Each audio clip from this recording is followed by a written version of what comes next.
ലവന്റെ രോഗം എന്താണെന്ന് മനസ്സിലായവർ നൈസായി ഒരു സൂത്രം പറഞ്ഞേ. അത്ഭുത രോഗശാന്തി തേപ്പ് പരിപാടിയുമായി നടക്കുന്നവന്മാർക്ക് രണ്ടുണ്ട് നേട്ടങ്ങൾ. ഒന്ന്, മുന്നിൽ വന്ന് കുനിഞ്ഞു നിൽക്കുന്ന മുണ്ണക്കുഞ്ഞുങ്ങളുടെ പേഴ്സിലെ കാശ് പിടുങ്ങാം. രണ്ട്, ആ നാമത്തിൽ അവരുടെ ശരീരത്തിൽ ചില വ്യാപരിക്കലുകൾ നടത്താം. ശരീരത്തിൽ പ്രവേശിച്ചിരിക്കുന്ന പൈശാചിക ശക്തിയെ കുത്തി പുറത്ത് കളയാം. പിന്നെ ഒരു കാര്യമുണ്ട് കേട്ടോ, ശരീരത്തിന് പുറത്ത് കാണുവാൻ പറ്റുന്ന മുഴകളോ വേദനകളോ ഇവർ കൈകാര്യം ചെയ്യില്ല. എന്നാൽ ശരീരത്തിന് പുറത്ത് കാണാൻ വയ്യാത്ത സകല മുഴകളും വേദനകളും, ഉദാഹരണത്തിന് ഗർഭാശയമുഴ, അണ്ഡാശയ വീക്കം, നടുവുവേദന, ബ്രെയിൻ ട്യൂമർ അടക്കമുള്ള സകല കേസുകളും ഇവന്മാർ അറ്റൻഡ് ചെയ്യും. പ്രാർത്ഥനാ ഹാളിൽ എല്ലാവരുടെയും മുന്നിൽ നിന്നുള്ള പ്രാർത്ഥന കൊണ്ട് മാറാത്ത മുഴകൾ രഹസ്യമായി വിളിച്ച് പല പല സെഷനുകളിലായി പ്രാർത്ഥിച്ച് തീർത്ത് കളയും. ഒരുത്തനാണെങ്കിൽ ഉച്ചയിൽ മുടിയില്ല, മറ്റൊരുത്തനാണെങ്കിൽ ദേഹമാസകലം വരട്ടു ചൊറി. ഇവന്മാരാണ് അത്ഭുത രോഗശാന്തി കച്ചവടം ചെയ്യുന്നത്. എനിക്ക് ചൊറിയാണെങ്കിലും വികാരത്തിനൊട്ടും കുറവില്ല എന്നാണ് ഇവൻ പറയുവാൻ ശ്രമിക്കുന്നത്. ഈ ചൊറിയൻ വാല് പൊക്കുന്നത് എന്തിനാണെന്ന് മനസ്സിലായവർ രണ്ടു കാലും പറിച്ചൊരു സൂത്രം പറഞ്ഞാട്ടെ. അതുപോലെ ദൈവശക്തി ഇങ്ങനെ ഇറങ്ങി ഇറങ്ങി വരുന്നത് കണ്ടിട്ടുണ്ടോ? അത് നമ്മുടെ നഗ്നനേത്രങ്ങൾ കൊണ്ട് കാണാൻ സാധിക്കില്ല. ലവനെ അത് ഇറങ്ങി വരുന്നത് കാണാൻ സാധിക്കൂ. അപ്പോൾ അവന്റെ ആ സീൽക്കാരൻ നമുക്ക് കാണാം.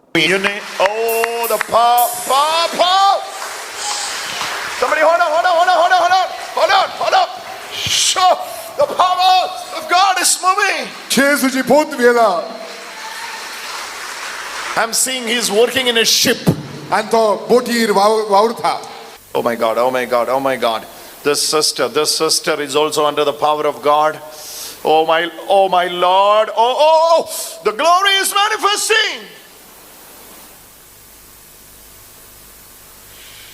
Oh, power of God is moving.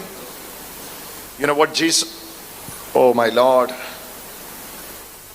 Pointing here, God is setting her daughter free. Jesus' name. 제수 전화왕. Oh.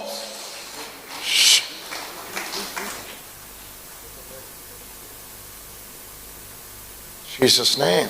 제수 전화왕. സ്റ്റേജിൽ നിന്ന് ഇറങ്ങി പുറകിൽ പോയിരുന്നു. കാരണം എനിക്ക് ശക്തമായ വേദനയാണ്, മാറുന്നില്ല. വീട്ടിൽ പോയി എനിക്ക് 7:30 തുടങ്ങിയ വേദന ഏകദേശം ഒരു 11 മണി വരെ ആയിട്ടും പോകുന്നില്ല.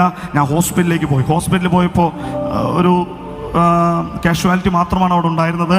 അവിടെ ഈ ഡോക്ടേഴ്സ് ഉണ്ടാവാത്തത് കൊണ്ട് അവർ പറഞ്ഞു വേറെ ഹോസ്പിറ്റലിലേക്ക് പോകണമെന്ന് പറഞ്ഞു. എനിക്കതിന് മനസ്സിലാത്തതുകൊണ്ട് ഞാൻ വീട്ടിലേക്ക് തിരിച്ചു വന്നിട്ട് എനിക്ക് കണ്ണടയ്ക്കാൻ പറ്റുന്നില്ല. കണ്ണടച്ച് കഴിഞ്ഞാൽ കണ്ണിൽ നിന്ന് കുടുകൂടെ വെള്ളം ഒഴുകുകയാണ്. കണ്ണ് തുറന്നു കഴിഞ്ഞാൽ നീറ്റൽ മാറുന്നില്ല. എന്ത് ചെയ്യണമെന്ന് എനിക്കറിയത്തില്ല. അത്രയും ശക്തമായ അസ്വസ്ഥത. ഈ സമയം ഞാൻ ജോൺ ബ്രദറിൻ്റെ വാട്സപ്പ് എടുത്ത് വേറൊരു കാര്യത്തിന് വേണ്ടി ഒരു വോയിസ് മെസ്സേജ് അയച്ചു. ആമേൻ. ചർച്ചിൻ്റെ ഒരു കാര്യം ബ്രദറിൻ്റെ ചാറ്റ് ബോക്സ് എടുത്തിട്ട് ഞാൻ ആ വിഷയം ഈ വോയിസ് മെസ്സേജ് ആയിട്ട് അയച്ച് ഞാനത് ക്ലോസ് ചെയ്ത് മൊബൈൽ ഓഫാക്കി ഉടനെ എൻ്റെ കണ്ണിൽ നിന്ന് ആ വേദന മാറിപ്പോയി. എനിക്കൊരു കാര്യം മനസ്സിലായി, അഭിഷക്തനിലേക്ക് ഒരു വോയിസ് ചാറ്റ് പോയപ്പോൾ ഇത് എൻ്റെ അനുഭവമാണ്. ഇത് നാളെ നിങ്ങൾക്ക് അത് എങ്ങനെ സംഭവിച്ചു എന്ന് ചോദിക്കാൻ, ഒരു ചോദ്യമായിട്ട് ചോദിക്കാനൊക്കെ പറ്റും. പക്ഷേ എൻ്റെ അനുഭവം എനിക്ക് പറയാം. ഞാനൊരു വോയിസ് മെസ്സേജ് അയച്ച നിമിഷം എൻ്റെ അകത്തേക്ക് ശക്തി പുറപ്പെട്ട് എൻ്റെ കണ്ണുകൾ സൗഖ്യമായി. ഹല്ലേലൂയ. നമ്മുടെ വികാരങ്ങൾ ദൈവത്തിൻ്റെ കമ്മ്യൂണിക്കേറ്ററാണ് എന്ന് പറഞ്ഞ ദൈവം കമ്മ്യൂണിക്കേറ്റ് ചെയ്യുന്ന ഏറ്റവും പ്രധാന സ്ഥലങ്ങളാണ്. ഒരു നല്ല ഹല്ലേലൂയ പറഞ്ഞാട്. ചില ആളുകൾ വരുമ്പോൾ എനിക്ക് അവരെ അടുക്കൽ നിൽക്കുമ്പോൾ അവരോട് വലിയ പാഷൻ തോന്നും. എനിക്ക് അവർക്ക് വേണ്ടി പ്രാർത്ഥിക്കാൻ തോന്നും. എനിക്കറിയാം അവർക്ക് വേണ്ടി അത്ഭുതം നടക്കാൻ പോവാന്ന്. നിങ്ങളെന്ന് അനങ്ങാതിരിക്കുന്ന ഒരു സിസ്റ്റർ എൻ്റെ അടുക്കൽ വന്നു. എൻ്റെ ഉള്ളിൽ അപ്പോൾ ഉണ്ടായ വികാരം സെക്ഷുവലായ വികാരമായിരുന്നു. സ്വത്രമൊക്കെ പോയോ? പക്ഷേ എൻ്റെ ശാരീരിക അവയവങ്ങളിൽ ഒരു വികാരവും വരുന്നില്ല, എൻ്റെ മനസ്സിനകത്ത് വരുക. ഞാൻ ചോദിച്ചു, കർത്താവേ, എന്നോട് കർത്താവ് പറഞ്ഞു, ആ സ്ത്രീ സെക്ഷുവലായ കാര്യങ്ങൾക്ക് അടിമയാണ്. സർട്ടിഫൈഡ് എ ക്ലാസ് തെമ്മാടികൾ നടത്തുന്ന ഈ അത്ഭുത രോഗശാന്തി ഉടായ്പ് വയറ്റിപ്പഴുപ്പ് പരിപാടി വചനത്തിൻ്റെ അടിസ്ഥാനത്തിൽ വിശദമാക്കുകയാണ് ശ്രീ റോണി. ഇന്ന് ഞാൻ സംസാരിക്കുന്ന വിഷയം വളരെയധികം പ്രാധാന്യം അർഹിക്കുന്നതാണ്. കള്ള പാസ്റ്റർമാരുടെയും പാതിരിമാരുടെയും പുറകെ തലച്ചോറ് പണയപ്പെടുത്തി ഓടുന്ന വ്യക്തികൾക്ക് ചിലപ്പോൾ ഈ വിഷയം ഒരു പുച്ഛമായി തോന്നാം. പക്ഷേ ഒരു കാര്യം ഞാൻ പറയുന്നു, ഈ I2I ന്യൂസിൽ കിടക്കുന്ന പല മെസ്സേജുകളും പിന്നീട് നിങ്ങളുടെ ജീവിതത്തിൽ ഉപകാരപ്പെടും എന്നുള്ള കാര്യത്തിൽ ഞാൻ ഉറച്ചു വിശ്വസിക്കുന്നു.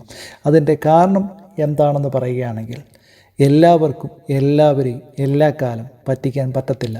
അതുകൊണ്ട് ഒരു ദിവസം നിങ്ങൾ തിരിച്ചറിയും നിങ്ങളുടെ കള്ളപ്പാസ്റ്ററും പാതിരിയും നിങ്ങളെ പറ്റിക്കുകയായിരുന്നു എന്നുള്ളത്. അതുകൊണ്ട് സത്യം തിരിച്ചറിയുമ്പോൾ നിങ്ങൾ വന്ന് ഇത് കേട്ട് യഥാർത്ഥത്തിൽ ഒരു ആമേൻ പറയും എന്നുള്ളത് ഞാൻ ഇന്നും വിശ്വസിക്കുന്നു. ധാരാളം പാസ്റ്റർമാരെ കോടീശ്വരന്മാരാക്കി മാറ്റിക്കൊണ്ടിരിക്കുന്ന ആത്മീയ ബിസിനസ്സാണ് അത്ഭുത രോഗശാന്തി. നമ്മൾ കേരളത്തിൻ്റെ പല സ്ഥലങ്ങളിലൂടെയും യാത്ര ചെയ്യുമ്പോൾ നമ്മുടെ കണ്ണുകളിൽ കാണാൻ പറ്റുന്ന വലിയ ഫ്ലെക്സുകളിൽ പലതും അത്ഭുത രോഗശാന്തിയെക്കുറിച്ചുള്ളതായിരിക്കും. മജീഷ്യൻ്റെ കൂട്ട് 2 കൈകളും മാനത്തോട്ട് ഉയർത്തിപ്പിടിച്ച് ചെന്ന് കയറുന്നവനെ കൊന്നുകൊല വിളിച്ച് പുറത്തോട്ട് വിടുകയുള്ളൂ എന്നുള്ള കൊലച്ചിരിയുമായി നിൽക്കുന്ന പല കള്ള പാസ്റ്റർമാരെയും ഈ ഫ്ലെക്സിലൂടെ നമുക്ക് കാണാൻ പറ്റും. ഞാനിത് പറയുമ്പോൾ പലർക്കും ചോദ്യങ്ങളുണ്ടാകും. ബൈബിൾ അനുസരിച്ച് രോഗങ്ങൾക്ക് സൗഖ്യമില്ലേ? യേശു സൗഖ്യം കൊടുത്തിട്ടില്ലേ? ശിഷ്യന്മാർ സൗഖ്യം കൊടുത്തിട്ടില്ലേ? പ്രാർത്ഥിച്ചാൽ സൗഖ്യം വരില്ലേ? ഞാൻ പറയാൻ പോകുന്നത് ഇതൊന്നും ഇല്ല എന്നുള്ളതല്ല. പല രോഗങ്ങളും പ്രാർത്ഥിച്ചാൽ സൗഖ്യമാകുന്നുണ്ട്. എന്നാൽ എല്ലാ രോഗങ്ങളും പ്രാർത്ഥിച്ച് സൗഖ്യമാകുന്നില്ല. പക്ഷെ ഞാൻ പറയാൻ പോകുന്നത് ഇന്ന് നമ്മുടെ ചുറ്റുപാടും കാണുന്ന രോഗശാന്തി തട്ടിപ്പിനെ കുറിച്ചാണ്. ഏത് കള്ളനും തെമ്മാടിക്കും ഒരു ബൈബിൾ എടുത്ത് കയ്യിലോട്ട് പിടിച്ചാൽ പാസ്റ്റർ ആകാം എന്നിരിക്കെ അത്ഭുത രോഗശാന്തി എന്നൊരു ഫ്ലെക്സ് അടിച്ചാൽ ഇവന്മാരുടെ അടുത്തേക്ക് ഓടിപ്പാഞ്ഞെത്തുന്ന മലയാളികളുടെ ഇടയിലാണ് നമ്മൾ ജീവിക്കുന്നത്. ഏറ്റവും വലിയ സൗഖ്യദാതാവ് താനാണ് എന്ന് അവകാശപ്പെടുന്ന അല്ലെങ്കിൽ ആ വേഷം കെട്ടി നടക്കുന്ന ഇന്ന് കത്തോലിക്ക സഭ ദത്തെടുത്ത് വളർത്തുന്ന കുരിശ് കൃഷി ചെയ്യുന്ന സജിത് ജോസഫാണ് എന്നുള്ളത് പലർക്കും അറിയാം. സജിത്തിനെ പോലെയുള്ള കള്ളന്മാരുടെ രോഗശാന്തി ശുശ്രൂഷ ഭയങ്കര വിചിത്രമാണ്. ഓസ്കാർ കൊടുക്കേണ്ട അഭിനയമാണ് അവൻ കാഴ്ചവെക്കുന്നത്. ആൾക്കാരെ തള്ളിയിട്ട് സൗഖ്യം കൊടുക്കുന്നു, നിലത്തുനിന്ന് വാരിയെടുത്ത് സൗഖ്യം കൊടുക്കുന്നു. സുഗതൻ്റെ കെട്ട് തൊട്ട് ഇന്ന് വന്ന് നിൽക്കുന്ന എല്ലാവരുടെയും കെട്ട് കുറേ വർഷങ്ങളായിട്ട് അവൻ അഴിച്ചുകൊണ്ടിരിക്കുകയാണ്. ഇതുവരെയും കെട്ട് അഴിച്ചു കഴിഞ്ഞിട്ടില്ല. എന്തോ കെട്ടാണെന്നുള്ളതാണ് എനിക്ക് ഇന്നും മനസ്സിലാകാത്തത്. ഈ കൊണ്ടു നിർത്തി കെട്ടഴിക്കുന്ന പല സ്ത്രീകളുടെയും അഭിനയത്തിൻ്റെ ടൈമിങ് ചിലപ്പോൾ മാറിപ്പോകാറുണ്ട്. മാത്രമല്ല പല ഇതുപോലത്തെ തട്ടിപ്പുകൾ കൊണ്ട് കോടികൾ വരുമാനമുണ്ടാക്കിയിരിക്കുന്ന സജിത്ത് പലരും ചിന്തിക്കാത്ത പല ഐഡിയകളും ഇന്ന് ചിന്തിച്ചുകൊണ്ടിരിക്കുകയാണ്. അത് നമുക്ക് കാണാൻ പറ്റും. പലരും നിന്നു പ്രാർത്ഥിച്ചു, ഇരുന്ന് പ്രാർത്ഥിച്ചു, മുട്ടുമേൽ നിന്നു പ്രാർത്ഥിച്ചു. എന്നാൽ ഇപ്പോൾ സജിത് ജോസഫ് പറയുന്നത് കിടന്നു പ്രാർത്ഥിക്കാം എന്നുള്ളതാണ്. അതിനുവേണ്ടി അദ്ദേഹം പുതിയ പദ്ധതിയായ സ്പിരിച്വൽ ടൂറിസം ഡെവലപ്പ് ചെയ്തുകൊണ്ടിരിക്കുകയാണ്. അടുത്ത രോഗശാന്തി വിദഗ്ധനാണ് ജോൺ താരു. താരു ഉള്ളിടത്ത് രോഗമില്ല എന്ന് പറഞ്ഞുകൊണ്ട് നടക്കുന്ന താരുവിൻ്റെ ഒരു ശിഷ്യൻ ആശുപത്രിക്കാർ കൈവിട്ട തൻ്റെ കണ്ണിൻ്റെ അസുഖം തൻ്റെ അഭിഷിക്തനായ താരുവിന് ഒരു ഹായ് ഹലോ വാട്സപ്പ് മെസ്സേജിലൂടെ മാറ്റിയെടുത്തു എന്നുള്ളതാണ് അവകാശപ്പെടുന്നത്. പക്ഷേ ഞാൻ ചിന്തിക്കുന്നത് ബ്രയൻ ആക്ടനും യാൻകോമും കൂടി വാട്സപ്പ് കണ്ടുപിടിച്ചില്ലായിരുന്നുവെങ്കിൽ ഈ താരുവിൻ്റെ ശിഷ്യൻ എന്ത് ചെയ്യുമായിരുന്നു എന്നുള്ളതാണ്. സത്യത്തിൽ നന്ദി പറയേണ്ടത് അവരോടല്ലേ? അതുപോലെ തന്നെ താരുവിൻ്റെ അടുത്ത് രോഗശാന്തിക്ക് പ്രാർത്ഥിക്കാൻ പോകുന്ന സ്ത്രീകൾ എന്തു വിശ്വസിച്ചാണ് പോകുന്നതെന്ന് എനിക്ക് മനസ്സിലാകുന്നില്ല. കാരണം താരു പറയുന്നത് ഒരു സിസ്റ്റർ അയാളുടെ അടുത്ത് വന്നപ്പോൾ സെക്ഷൽ ഫീലിംഗ് ഉണ്ടായി എന്നുള്ളതാണ്. പിന്നെ താരുവിൻ്റെ അവയവങ്ങൾ ഉരുക്കിനാലും ഇരുമ്പിനാലും നിർമ്മിക്കപ്പെട്ടതുകൊണ്ട് അവയവങ്ങളിൽ ആ ഫീലിംഗ് ഉണ്ടായില്ലെന്നാണ് താരു പറയുന്നത്. താരുവിൻ്റെ കർത്താവ് പറഞ്ഞു പോലും ഇത് താരു ബ്രദറിൻ്റെ കുഴപ്പമല്ല, സിസ്റ്ററിൻ്റെ കുഴപ്പമാണെന്ന്.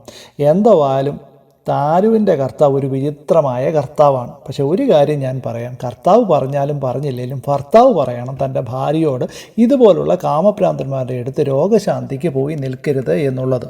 അവയവങ്ങളിൽ ഫീലിംഗ് തോന്നാത്ത ഇതുപോലത്തെ ബ്രദർമാരുടെ അടുത്ത് രോഗശാന്തിക്ക് പോകുന്ന സിസ്റ്റർമാരുടെ കാലഘട്ടത്തിലൂടെയാണ് നാം കടന്നു പോകുന്നതെന്ന് ഓർക്കുമ്പോൾ വിചിത്രമായി തോന്നുന്നു. എന്നാൽ രോഗശാന്തി എന്നുള്ള വിഷയം വിശുദ്ധ ബൈബിളിൻ്റെ അടിസ്ഥാനത്തിൽ പരിശോധിക്കുകയാണെങ്കിൽ ഉൽപ്പത്തി പുസ്തകം 20-ാം അധ്യായത്തിൽ പറയുന്ന അബിമേലെക്കിൻ്റെ സൗഖ്യം മുതൽ പഴയ നിയമത്തിലും പുതിയ നിയമത്തിലുമായി ഏകദേശം 83ഓളം സൗഖ്യങ്ങൾ നൽകുന്ന സംഭവങ്ങൾ രേഖപ്പെടുത്തിയിട്ടുണ്ട് എന്നുള്ളതാണ് എൻ്റെ അറിവ്. പഴയ നിയമത്തിനെ അപേക്ഷിച്ച് പുതിയ നിയമത്തിലാണ് കൂടുതൽ സൗഖ്യങ്ങൾ കൊടുത്തിട്ടുള്ള സംഭവങ്ങൾ രേഖപ്പെടുത്തിയിട്ടുള്ളതായിട്ട് കാണുന്നത്. അതിൽ യേശുക്രിസ്തു മാത്രം ഏകദേശം 26ഓളം സൗഖ്യങ്ങൾ നൽകിയ സംഭവങ്ങൾ രേഖപ്പെടുത്തിയിട്ടുണ്ട് എന്നുള്ളതാണ് എൻ്റെ അറിവ്. ബൈബിൾ മുഴുവനുമായിട്ട് പരിശോധിക്കുകയാണെങ്കിൽ ഏകദേശം 10,000-കണക്കിന് ആൾക്കാർ സൗഖ്യം പ്രാപിച്ചതായിട്ട് നമുക്ക് കാണാൻ സാധിക്കുന്നുണ്ട്. ബൈബിളിൽ പറഞ്ഞിട്ടുള്ള രോഗശാന്തി ഈ രോഗശാന്തിയെ അടിസ്ഥാനമാക്കി എൻ്റെ ചുറ്റുപാടും നടക്കുന്ന രോഗശാന്തി ശുശ്രൂഷകളെപ്പറ്റി വിലയിരുത്തുമ്പോൾ എനിക്ക് മനസ്സിലാക്കാൻ പറ്റുന്നത് എൻ്റെ ചുറ്റുപാടിൽ നടക്കുന്ന രോഗശാന്തി ശുശ്രൂഷ അതൊരു തട്ടിപ്പാണ് എന്നുള്ളതാണ്. ബൈബിൾ നമ്മൾ പരിശോധിക്കുകയാണെങ്കിൽ എൻ്റെ അറിവിൽ അന്ധന്മാർ കാഴ്ച പ്രാപിച്ച 7ഓളം സംഭവങ്ങൾ ബൈബിളിൽ രേഖപ്പെടുത്തിയിട്ടുണ്ട് എന്നുള്ളതാണ്. പഴയ നിയമത്തിൽ 1ഉം പുതിയ നിയമത്തിൽ 6ഉം സംഭവങ്ങൾ രേഖപ്പെടുത്തിയതായിട്ടുള്ളതാണ് എൻ്റെ അറിവ്. ഈ അറിവ് വെച്ച് എൻ്റെ ജീവിതത്തിൽ ഇന്നേ വരെ ഒരു പ്രഗത്ഭനായ പാസ്റ്ററോ പാതിരിയോ ഒരു അന്ധന് കാഴ്ച കൊടുക്കുന്നത് ഞാൻ കണ്ടിട്ടില്ല. പല പാസ്റ്റർമാരും പല വിശ്വാസികളുടെയും മുഖത്തിരിക്കുന്ന കണ്ണാടി വലിച്ച് ഊരിയിട്ട് വെണ്ടയ്ക്ക പോലെ 2 വിരലുകൾ മേലോട്ട് ഉയർത്തിയിട്ട് ഇതെത്ര അതെത്ര ഇത് കാണുമോ അത് കാണുമോ ഇങ്ങനെ കാണിക്കുന്ന പല അഭ്യാസ പ്രവർത്തനങ്ങളും ഞാൻ കണ്ടിട്ടുണ്ട്. പക്ഷേ ഒരു അന്ധനും കാഴ്ച കൊടുക്കുന്ന ഒരു അത്ഭുത പ്രവർത്തനവും ഞാൻ കണ്ടിട്ടില്ല. എൻ്റെ അറിവനുസരിച്ച് മരിച്ചവരെ ഉയർത്തെഴുന്നേൽപ്പിച്ച 10ഓളം സംഭവങ്ങൾ ബൈബിളിൽ രേഖപ്പെടുത്തിയിട്ടുണ്ട് എന്നുള്ളതാണ്. അതിൽ മത്തായിയുടെ സുവിശേഷം 27-ാം അധ്യായത്തിൽ പറയുന്ന നിദ്ര പ്രാപിച്ച വിശുദ്ധന്മാരുടെ ഉയർത്തെഴുന്നേൽപ്പ് കൂടാതെയാണ്. ഞാൻ പറഞ്ഞ ഈ 10ൻ്റെ കണക്ക് പഴയ നിയമത്തിൽ 3 സംഭവങ്ങളും പുതിയ നിയമത്തിൽ 7 സംഭവങ്ങളും രേഖപ്പെടുത്തിയതായിട്ട് കാണുന്നുണ്ട്. പക്ഷേ ഇന്നേ വരെ ഒരു പാസ്റ്റർ മരിച്ച ഒരാളെ ഉയർത്തെഴുന്നേൽപ്പിച്ച് ഞാൻ കണ്ടിട്ടില്ല. ഞാൻ ഒരുപാട് മീറ്റിങ്ങുകൾ വാച്ച് ചെയ്യുന്ന ഒരാളാണ്. പക്ഷേ ഞാൻ ഇന്ന് വരെ കണ്ടിട്ടില്ല മരിച്ച ഒരാളെ ജീവൻ കൊടുത്ത് ഉയർത്തെഴുന്നേൽപ്പിക്കുന്നു. എന്നാൽ ചില പെന്തക്കോസ്തുകാർ അവകാശപ്പെടുന്നു സ്മിത്ത് വിഗിൽസ്വർത്ത് എന്ന് പറഞ്ഞ ഒരാൾ 1859 ജനിച്ച് 1947 മരിച്ച ഈ ഇവാഞ്ചലിസ്റ്റ് 14 പേർക്ക് ജീവൻ കൊടുത്തിട്ടുണ്ട്. മരിച്ചു കഴിഞ്ഞ ശേഷം 14 പേരെ ജീവൻ കൊടുത്ത് തിരിച്ച് ജീവിതത്തിലേക്ക് കൊണ്ടുവന്നിട്ടുണ്ട് എന്നുള്ളതാണ് അവകാശപ്പെടുന്നത്. ഞാൻ അതിൽ എത്രമാത്രം സത്യമുണ്ടെന്ന് എനിക്കറിയത്തില്ല. ഇദ്ദേഹത്തെ പറ്റിയിട്ടുള്ള പല പുസ്തകങ്ങളും ഞാൻ വായിച്ചിട്ടുണ്ട്. അതിൽ ചില കാര്യങ്ങളൊക്കെ ഇങ്ങനെ പറയുന്നുണ്ട്. പക്ഷേ അത് എത്രമാത്രം സത്യമാണെന്നുള്ളത് എനിക്കറിയില്ല. അതുപോലെ തന്നെ അംഗവൈകല്യമുള്ളവരും കുഷ്ഠരോഗികളും അടക്കം സൗഖ്യം പ്രാപിച്ച ഏകദേശം 22ഓളം സംഭവങ്ങൾ ബൈബിളിൽ രേഖപ്പെടുത്തിയിട്ടുള്ളതായിട്ടാണ് എൻ്റെ അറിവ്. ബൈബിൾ പരിശോധിക്കുമ്പോൾ നമുക്കത് കാണാൻ പറ്റും. ഇന്ന് ഒരു പാസ്റ്ററിൻ്റെയോ പാതിരിയുടെയോ പ്രാർത്ഥനയിൽ ഒരു അംഗവൈകല്യമുള്ളവൻ സൗഖ്യം പ്രാപിച്ചതായിട്ട് ഞാൻ കാണുന്നില്ല. പോട്ട് നേരിട്ട് കാണാവുന്ന ഒരു വട്ടച്ചൊറിയെങ്കിലും പ്രാർത്ഥിച്ചൊന്ന് മാറ്റിയിരുന്നെങ്കിൽ കൊള്ളായിരുന്നു. എന്തേ ഈ സൗഖ്യങ്ങളൊക്കെ നടക്കാത്തത്? നിങ്ങളുടെ പാസ്റ്ററിനോടൊന്ന് ചോദിച്ചു നോക്കൂ. അയാൾ പറയും നിങ്ങളുടെ വിശ്വാസത്തിൻ്റെ കുറവ് കൊണ്ടാണ് അത് നടക്കാത്തതെന്നുള്ളത്. ബൈബിളിൽ പബ്ലിസിറ്റിക്കും പണത്തിനും വേണ്ടി രോഗസൗഖ്യം കൊടുത്ത ഒരു സംഭവം പോലും എനിക്ക് വായിക്കുവാൻ കഴിഞ്ഞില്ല. പക്ഷേ എൻ്റെ ചുറ്റുപാടും ഞാൻ കാണുന്നത് നിങ്ങളുടെ പാസ്റ്റർമാർ നടത്തുന്ന ഈ തട്ടിപ്പ് രോഗശാന്തികളുടെ വീഡിയോകൾ സോഷ്യൽ മീഡിയയിലിട്ട് വലിയ പരസ്യങ്ങൾ കൊടുക്കുന്നു എന്നുള്ളതാണ്. മാത്രമല്ല ഇവർ സൗഖ്യം കൊടുക്കുന്നു എന്ന് പറയുന്ന രോഗങ്ങൾ എല്ലാം തന്നെ പുറമേ നിന്ന് ഒരുത്തന് കാണാൻ പറ്റുന്ന രോഗങ്ങളൊന്നുമല്ല. വിസിബിളായിട്ടുള്ള ഒരു രോഗങ്ങൾ ഇവർ ഒരിടത്തും മാറ്റിയതായിട്ടുള്ളത് ഞാൻ കാണുന്നില്ല. മറ്റൊരു കാര്യം എന്നെ അതിശയിപ്പിച്ചത് ഒരു വട്ടം പോലും ഒന്ന് തൻ്റെ രോഗത്തിന് വേണ്ടി പ്രാർത്ഥിച്ച് നോക്കാതെ കണ്ട കള്ളന്മാരുടെയും തട്ടിപ്പുകാരുടെയും തെമ്മാടികളുടെയും ഗുണ്ടകളുടെയും പുറകെ ഉള്ള കാശും കൊണ്ട് എടുത്ത് ഓടുന്ന ആൾക്കാരെയാണ്. ഇങ്ങനെ ഇവന്മാരുടെ പുറകെ ഓടുന്ന ആൾക്കാരോടാണ് എനിക്കൊരു ചോദ്യമുള്ളത്. നിങ്ങൾ ആരെങ്കിലും എപ്പോഴെങ്കിലും ചിന്തിച്ചിട്ടുണ്ടോ എന്തിനാണ് ഇവന്മാർ ഇതുപോലെയുള്ള രോഗസൗഖ്യങ്ങൾ കൊടുക്കുന്ന വീഡിയോകൾ ബൂസ്റ്റ് ചെയ്ത് ഇങ്ങനെ സോഷ്യൽ മീഡിയയിൽ ഇടുന്നത്? കാരണം ഇങ്ങനെ വീഡിയോ ഇട്ടില്ല എങ്കിൽ ഇവന്മാരുടെ കുടുംബത്തിൻ്റെയും വയറ്റിപ്പഴുപ്പ് നടക്കത്തില്ല. കാരണം നിങ്ങളെപ്പോലുള്ള പല മണ്ടന്മാരെയും വീഴ്ത്തിയിട്ടാണ് അവന്മാരിപ്പോൾ ജീവിച്ചുകൊണ്ടിരിക്കുന്നത്. ഇന്ന് ഇവരെ കൊണ്ടു നിർത്തി രോഗസൗഖ്യം കിട്ടി എന്ന് പറഞ്ഞ് സാക്ഷ്യപ്പെടുത്തുന്നവർ പകുതിയോളം ആൾക്കാർ സത്യസന്ധമായി അവരുടെ അനുഭവത്തിൽ നിന്ന് പറയുന്നവരല്ല. ഒന്നിൽ ഇവരുടെ ആൾക്കാർ, അല്ല എങ്കിൽ മറ്റെന്തിൻ്റെങ്കിലൊക്കെയോ പ്രലോഭനത്തിൻ്റെ പുറത്ത് വന്ന് പറയുന്നവരാണ്. എന്നാൽ ഏതാനും ചില ആൾക്കാർ സൗഖ്യം പ്രാപിക്കുന്നുണ്ട്. അത് നിങ്ങൾ ഇവരുടെ പ്രാർത്ഥനയിൽ പോയില്ലെങ്കിലും നിങ്ങൾ വീട്ടിൽ നിന്ന് പ്രാർത്ഥിച്ചാൽ പോലും അത് സംഭവിക്കും. ബൈബിൾ അനുസരിച്ച് രോഗസൗഖ്യം പണം കൊടുത്ത് നേടുന്നതല്ല, പണത്തിന് വിൽക്കാനും പറ്റില്ല. നിങ്ങളൊരു പാസ്റ്ററിൻ്റെയോ പാതിരിയുടെയോ മുൻപിൽ പൈസ കൊടുത്ത് രോഗസൗഖ്യം വാങ്ങാൻ പോയി നിൽക്കരുത്. മത്തായിയുടെ സുവിശേഷം 10-ാം അധ്യായം അതിൻ്റെ 8-ാമത്തെ വാക്യത്തിൽ ഇങ്ങനെ പറയുന്നു, രോഗികളെ സൗഖ്യമാക്കുവിൻ, മരിച്ചവരെ ഉയർപ്പിപ്പീൻ, കുഷ്ഠരോഗികളെ ശുദ്ധമാക്കുവിൻ, ഭൂതങ്ങളെ പുറത്താക്കുവിൻ, സൗജന്യമായി നിങ്ങൾക്ക് ലഭിച്ചു, സൗജന്യമായി കൊടുപ്പീൻ. ഇവിടെ യേശു ശിഷ്യന്മാരോട് പറഞ്ഞിരിക്കുന്ന ഈ വാക്യങ്ങൾ എന്തേ ഇന്നത്തെ പാസ്റ്റർമാർക്ക് ബാധകമല്ല. ഇന്ന് രോഗശാന്തി ശുശ്രൂഷ നടത്തുന്ന പല കള്ള പാസ്റ്റർമാർക്കും നിങ്ങൾ വിശ്വസിക്കുന്ന അവർക്ക് ഇങ്ങനത്തെയൊക്കെ വരങ്ങളുണ്ട് എന്നുള്ളതാണ്. അങ്ങനെയാണ് എങ്കിൽ ബൈബിളിൻ്റെ അടിസ്ഥാനത്തിലാണ് അവർക്ക് ലഭിച്ചത് എങ്കിൽ തീർച്ചയായിട്ടും അത് സ്തോത്ര കാഴ്ചയും ദശാംശവും മേടിച്ചുകൊണ്ട് വിൽക്കാൻ പറ്റില്ല. കാരണം ഇത് പൈസയ്ക്ക് വിൽക്കാൻ പറ്റത്തില്ല.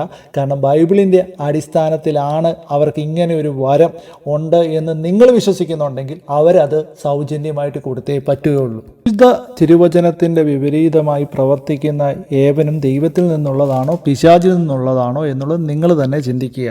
അതുപോലെ തന്നെ അപ്പോസ്തല പ്രവൃത്തികൾ 8-ാം അധ്യായം വായിക്കുമ്പോൾ ദൈവത്തിൻ്റെ ഗിഫ്റ്റ് പണത്തിന് മേടിക്കാൻ വന്ന ഒരു ശീമോനെ കുറിച്ച് പറയുന്നുണ്ട്. സമയം കിട്ടുമ്പോൾ എടുത്ത് വായിച്ച് നോക്കുക. ബൈബിൾ വ്യക്തമായിട്ട് പരിശോധിക്കുകയാണെങ്കിൽ ഏകദേശം 10 തൊട്ട് 15 സംഭവങ്ങളിൽ ആൾക്കാർ സ്വന്തമായി പ്രാർത്ഥിച്ച് സൗഖ്യം നേടിയതായിട്ട് കാണാൻ സാധിക്കുന്നുണ്ട്. ഈ സംഭവങ്ങളിലൊന്നും ഇവർ മറ്റുള്ളവരുടെ അടുത്ത് പോയി സൗഖ്യം നേടിയിട്ടുള്ളതല്ല. നിങ്ങളുടെ വ്യക്തിപരമായിട്ടുള്ള പ്രാർത്ഥനയിൽ പോലും പല രോഗങ്ങളും മാറിപ്പോകും. അതിനൊരു പാസ്റ്ററെയോ പാതിരിയോ സമീപിക്കേണ്ട ആവശ്യമില്ല. അതിനുവേണ്ടി നിങ്ങൾ പണം മുടക്കേണ്ടതായിട്ടുള്ള ആവശ്യമില്ല. വിശുദ്ധ തിരുവചനം പരിശോധിക്കുകയാണെങ്കിൽ യേശുവോ ശിഷ്യന്മാരോ പണത്തിന് വേണ്ടി രോഗശുശ്രൂഷ നടത്തിയതായിട്ട് നമ്മൾ കാണുന്നില്ല. പ്രാർത്ഥിച്ച പല അസുഖങ്ങൾക്കും സൗഖ്യമാകുന്നുണ്ട്. എന്നാൽ പ്രാർത്ഥന കൊണ്ട് മാത്രം എല്ലാ അസുഖങ്ങളും ഹീലാകുന്നില്ല.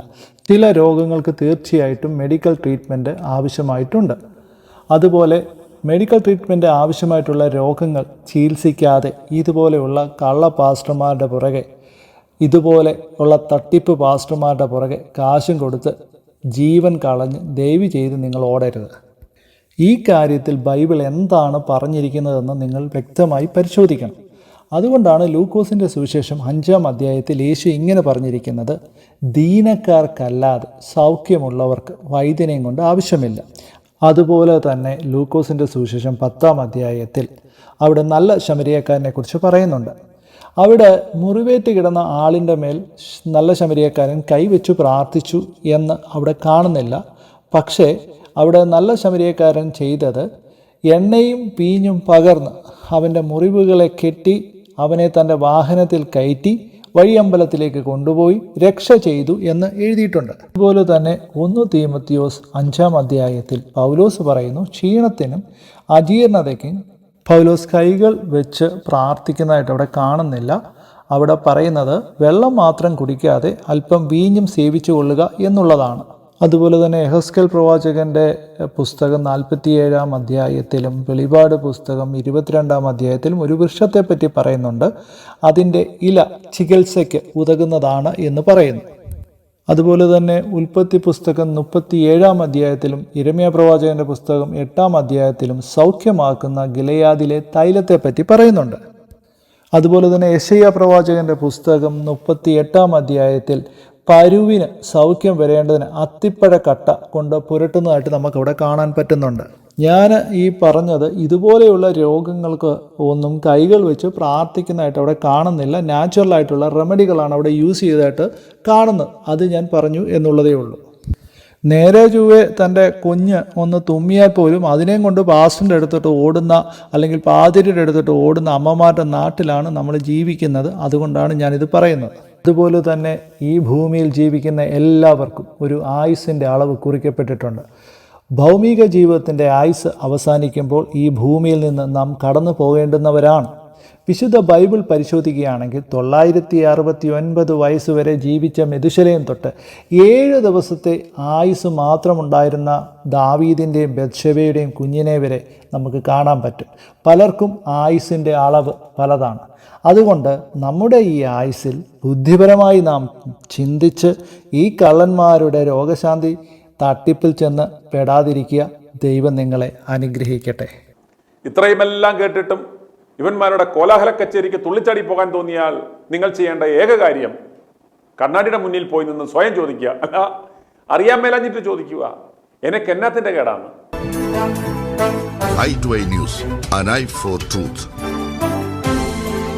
i2i News സബ്സ്ക്രൈബ് ചെയ്തിട്ടില്ലാത്തവർ ഇപ്പോൾ തന്നെ സബ്സ്ക്രൈബ് ചെയ്യുക. നോട്ടിഫിക്കേഷൻ ലഭിക്കുവാൻ ബെൽ ബട്ടണും അമർത്തുക.